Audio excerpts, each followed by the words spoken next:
ఆ బ్రీతింగ్ ఎన్నిసార్లు చేయడం అవసరమా అని అనుకోవచ్చు. దీనికి ఒక మంచి కాన్సెప్ట్ చెప్తాను. సృష్టిలో 84 లక్షల జీవరాశుల్లో కూడా శ్వాస తీసుకుంటే వదులుతాయి. ఎస్ఆర్నో వాళ్ళు ఎవరు మాట్లాడుతున్నారు, వాళ్ళు మామూలుగా మాట్లాడుతున్నాం. సరే, ఇప్పుడు నేను సీక్రెట్ చెప్తాను. 84 లక్షల జీవరాశులు కూడా ఏ జీవి అయితే ఎక్కువ సార్లు శ్వాస తీసుకుంటుందో ఆ జీవి భూమి మీద తక్కువ కాలం బతుకుతుంది. మరొకసారి చెప్తున్నా, ఏ జీవి అయితే ఎక్కువ సార్లు శ్వాస తీసుకుంటుందో అది తక్కువ కాలం బ్రతుకుతుంది. చిన్న ఎగ్జాంపుల్, కుక్క నిమిషానికి 80 నుంచి 90 సార్లు శ్వాస తీసుకుంటుంది. నిమిషానికి ఎన్ని సెకండ్లు? 60. అవునా? కానీ ఎన్ని సెకండ్లు తీసుకుంటుంది? ఎన్నిసార్లు తీసుకుంటుంది? 80 నుంచి 90 సార్లు. ఎట్లా? ఎస్ఆర్నో? అది కేవలం 11 to 14 ఇయర్స్ 12 సంవత్సరాలు చచ్చిపోతున్నాయి. చాలా మందికి తెలియదు ఈ విషయం. ఎస్ఆర్నో? మీరు గమనించినా గమనించకపోయినా వాస్తవాన్ని మీకు తెలియజేయాలని చెప్తున్నా. అది అప్రయత్నంగా జరుగుతుంది. ఎస్ఆర్నో? అప్రయత్నంగా జరగడం ద్వారా, వెంటనే జరగడం ద్వారా శరీరంలో మలినాలు ఎక్కువ ఇదైపోయి ఎక్కువగా ఉపయోగించి చూసుకుంటాం కాబట్టి తక్కువ కాలంలో జరుగుతుంది. కానీ మనం ఏం చేస్తున్నాం? అప్రయత్నంగా జరుగుతున్న ఏంటది చూస్తున్నారు? అప్రయత్నంగా జరుగుతున్న శ్వాసని ప్రయత్నపూర్వకంగా తీసుకొచ్చి అప్రయత్నంగా శరీరంలో ఉన్న మలినాన్ని ప్రయత్నపూర్వకంగా బయటకు పంపించి ఆయుష్ను పెంచే విధానమే ప్రాణాయామ అంటే. అది ప్రాణాయామం అన్న సీక్రెట్. అర్థమవుతున్న తల్లి నీకే? అర్థమవుతున్నా? ఎంత మంచి కాన్సెప్ట్ చూడండి. అసలు మామూలు విషయం కాదండి. అంటే అనారోగ్యం ఈ జోరు రాకుండా ఉన్నామంటే ఆరోగ్యంగా ఉన్నట్లే కదా. మాట్లాడండి తండ్రి. అంటే నీవు కనుక ఈ శ్వాసక్రియలు కనుక కరెక్ట్గా కనుక నేర్చుకోగలిగితే ముందు శరీరంలో పట్టు దొరుకుతుంది. మీ శరీరంలో కనుక పట్టు వచ్చిందో, మీ శరీరం ఆరోగ్యంగా ఉందో, నువ్వు దేనినైనా సాధించడానికి మనసు అంగీకరిస్తున్నాయి.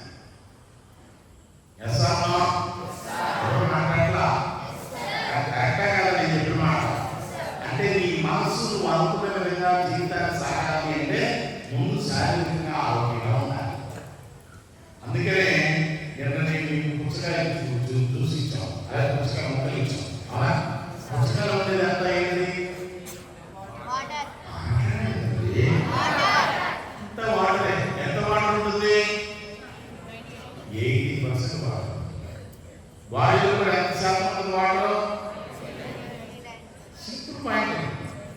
80% వాటర్ ఉన్న బాడీలో 80% ఇది నా ఫుడ్ ని తీసుకుంటే శరీరంలో ఉన్న టాక్సిన్స్ మొత్తాన్ని యూరిన్ ద్వారా బయటికి పంపించేస్తుంది, లేదా చెమట ద్వారా బయటికి పంపిస్తుంది. దాంట్లో గొప్ప గుణాలు. మరి కీరా ఎందుకు ఇచ్చారు గురువుని? కీరాతో వస్తాయి కూడా అంతే. మీరు ఆలోచించండి. ఎంత బాగా చెప్పనా? అంటే శరీర నిర్మాణాన్ని బట్టి ఆహార నిర్మాణాన్ని భగవంతుడు ప్రకృతిలో సృష్టించారు. మస్తు పాయింట్స్ అండి. ఈ పాయింట్ మామూలు పాయింట్ కాదు. ఎస్ఆర్నో? అంటే మీకు తగ్గట్టుగా మీ ఆరోగ్యానికి సంబంధించిన ఫుడ్ ఇస్తున్నాం. మరి ఈ రోజు ఏం ఇస్తారు గురువుని?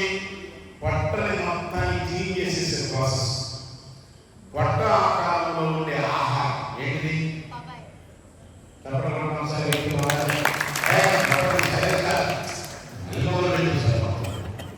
పాపయ్య. పాపయ్య అంటే బొప్పాయి. బొప్పాయి కరెక్ట్గా నీ పొట్టలో ఉంటుంది, అలాగే ఉంటుంది. అంటే పొట్టకు సంబంధించిన ఎటువంటి అసౌకర్యాలు ఉన్నా మీరు బొప్పాయి తింటే తగ్గబోతుంది. అంటే ఆ గ్యాస్ రావడం, మోషన్ ఫ్రీగా కాకపోవడం, కొంచెం తింటే మంట రావడం, ఇవన్నీ పోతాయి.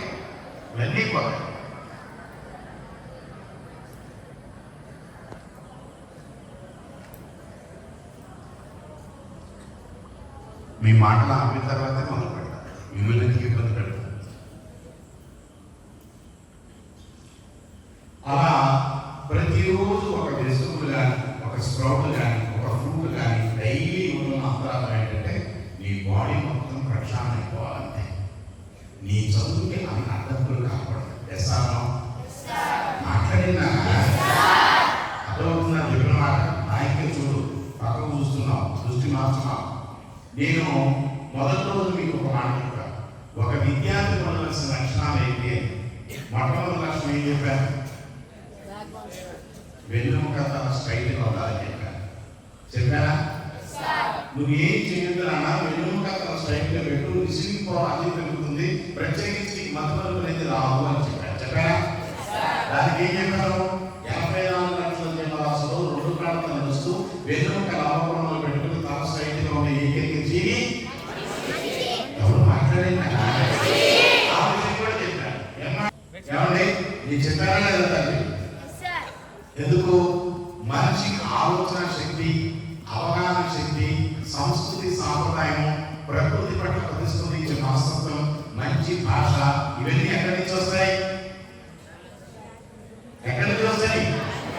వెన్నుముక నిటారుగా పెట్టుకున్న ద్వారా వస్తాయి. ఏం చెప్పారు? చెప్పారా? ఎవరైనా నెక్స్ట్ ఒక ఆయన చెప్పారు. ఏమని? అడిగిన దానికి సమాధానం చెప్పాలి అని చెప్పారు. చెప్పారా? వెస్సాలని కొంతమంది చెబుతున్నారు, మిగతా వాళ్ళు ఎప్పుడు చెప్పాలి. మూడోది చెప్పారు, దృష్టి నా మీద పెట్టిన చూసింది ఎక్కువ గుర్తుంటుంది, విన్నది తక్కువ గుర్తుంటుందని చెప్పారు. అలాగే మంచి మాట నోట్లో తెచ్చినప్పుడు ఏం చెప్పారు? ఎందుకు? బాడీలో ఉన్న మెరిడియన్స్ యాక్టివేట్ అవుతాయి, చేతుల్లో శరీరంలో నర్వస్ సిస్టమ్ యాక్టివేట్ అవుతుంది, మైండ్ యాక్టివ్ అవుతుంది, అవేర్నెస్ పెరుగుతుంది. నేను చెప్పింది ప్రతి ఒక్కరికి రిసీవింగ్ పెరుగుతుంది అని చెప్పారు. చెప్పారా? కొట్టేవాళ్ళు తక్కువ, చూసేవాళ్ళు ఎక్కువ. ఒక్కడు కొడితే చూసి అందరూ చేస్తున్నారు తప్ప ఎవరికి వాళ్ళ స్పందన మాత్రం వ్యక్తం చేయగలరు. ఇది నిజమా కాదని ఎవరు వాళ్ళ సర్చుకోవడం చూస్తున్నారు. నెక్స్ట్ పాయింట్ వెళ్తున్నాను. నేను అందరూ అర్థం చేస్తూ ఉంటాను. ఎప్పుడు ఎవరు దొరుకుతారో నాకే తెలియదు. ఆయన లేదా అంతే. నెక్స్ట్ ఇంకొక మాట చెప్పాను. మొక్కలు ఏం చెప్పాను? చిరునవ్వు అని చెప్పాను. మొత్తం చెబుతారు చూసుకోండి. ప్రాణాయామం చేస్తే ప్రాణశక్తి పెరిగి శరీరం చైతన్యంగా ఉండాలి. అబద్ధం అక్కడ చెప్పండి. క్లాసుకు వచ్చినప్పటికీ ఇప్పటికీ మీ బాడీ మైండ్ చాలా రిలాక్స్గా అనిపిస్తుంది. ఇప్పుడు ఎస్ఆర్ని ఒక 100 మంది చెప్పారు, మిగతా వాళ్ళు మాకు ఏం మాట్లాడలేదు. మీరు అలా మాట్లాడుతుందంటే మీ బాడీలో మైండ్ స్పందన లేదు. అలా స్పందన లేకపోతే బాడీకి యాక్టివేషన్ లేనట్లే. ఎస్ఆర్నో చెప్పారు. కాబట్టి దయచేసి ఈ నియమాలు మనం డైవర్ట్ అవుతూ ఉంటే మీరు రిసీవింగ్ కూడా డైవర్ట్ అవుతుందని కూడా చెప్పారు. ఎస్ఆర్నో మరి మెడిటేషన్ ఎందుకు రోజు చేయడం? మామూలుగా మీరు చెప్పి చక్కగా చేసేది క్లీనింగ్ కూడా సరిపోతాయి కదా, అవునా? కానీ చిన్నప్పటి నుంచి ఇప్పటి వరకు మీ మైండ్లో చెత్తకుండి పేర్చినట్టుగా రోజు డస్ట్బిన్లు డస్ట్ వేస్తున్నామో వేస్తున్నామే తప్ప ఒక్కరోజు దీనికి ఏం చేయాలి? ఎస్ఆర్నో నువ్వు చేసిన దొంగతనం, నువ్వు వాడిన అబద్ధాలు, నువ్వు చూసిన పెద్ద చూపులు, అర్థమవుతున్నా? నువ్వు మార్క్స్ను దిద్దిన కొన్ని ఏమంటే తప్పుడు పనులు, అలాగే మీ ఇంట్లో ఎవరికి తెలియకుండా చేసిన కొన్ని తప్పులు, ఇవి నీ మనసులో ఎంతో కొంత ఆవేదనని, ఆందోళనని, ఆవేశాన్ని, కోపాన్ని, ఉద్రేకాన్ని, భయాన్ని తప్పనిసరిగా వస్తుంది. ఎస్ఆర్నో లేదు కాదు. రోడ్డు మీద నడుచుకుంటూ వెళుతున్నావు, నీకు చూడకుండా కప్పుకొని చీకట్లో పాము తొక్కావు అనుకోండి. అది పాము కాదు, ఏదో తొక్కావు, అమ్మో పాము సరే, ఆ భయం నీ మనసులో ఉండిపోతుంది. ఎవరు మాట్లాడే లేదు, ఏదో సినిమా చూస్తున్నావు, అందులో పెద్ద పాము వచ్చి టక్కమని హీరో మీద హీరోయిన్ మీద పడింది అని చెప్పిస్తున్నావు. అది నీ మనసులో బ్లాక్ అయిపోయి ఉంటుంది. వీటినే fear complexes of the memory అంటారు. అంటే భయానికి సంబంధించిన జ్ఞాపకాలు. లేదు, నువ్వు చక్కగా చదువుకుంటూ ఉన్నావు, మీ ఫ్రెండ్ వచ్చి అన్నాడు,